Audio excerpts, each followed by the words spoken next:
Hello मेरे स्वागत करते हैं अपने चैनल गाँव की धुन में आप सभी का। आज मैं लेकर आई हूँ बहुत ही प्यारा सा कहरवा नाच गीत। एक बार ज़रूर सुनिएगा। गीत पसंद आए तो वीडियो को लाइक करिएगा, चैनल को सब्सक्राइब करिएगा, ज़्यादा से ज़्यादा शेयर करिएगा, एक प्यारा सा कमेंट करिएगा, अपना आशीर्वाद ज़रूर दीजिएगा। कगवा बोलिया बोलई अब का करी, कगवा बोलिया बोलई अब का करी, कगवा बोलिया बोलई अब का करी। जब हम भैली बरहई बरिस के, जब हम भैली बरहई बरिस के, बरहई बरिस के हो बरहई बरिस के, जब हम भैली बरहई बरिस के, बाबा कैले बियहवा अब का करी, बाबा कैले बियहवा अब का करी।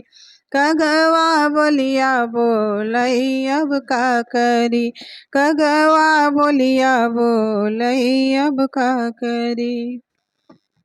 जब हम भैली 16 बरिस के, जब हम भैली 16 बरिस के, 16 बरिस के हो 16 बरिस के, जब हम भैली 16 बरिस के, मैया दिहली गवनवा अब का करी, मैया दिहली गवनवा अब का करी। कगवा बोलिया बोलई अब का करी, कगवा बोलिया बोलई अब का करी। गवना लियाई पिया गईले विदेशवा, गवना लियाई पिया गईले विदेशवा, गवना लगाई पिया गईले विदेशवा, संग लाए सवतिया अब का करी, संग लाए सवतिया अब का करी। दे तू ना मोरी सासू ढाल तलवरिया, दे तू ना मोरी सासू ढाल तलवरिया, ढाल तलवरिया सासू ढाल तलवरिया, दे तू ना मोरी सासू ढाल तलवरिया।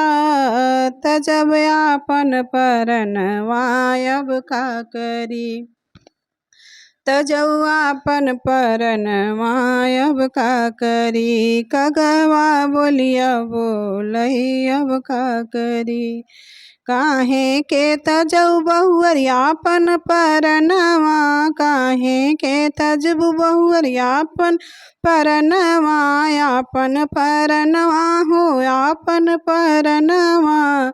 चली जाती नैहरवा मोरी बहुआ, चली जाती नैहरवा मोरी बहुआ, काहे के जाई सासू अपन नैहरवा, काहे के जाई सासू अपन नैहरवा। लोगवा तनवा मरी है अब का करी, लोगवा तनवा मारई अब का करी। कगवा बोलिया बोलई अब का करी, कगवा बोलिया बोलई अब का करी।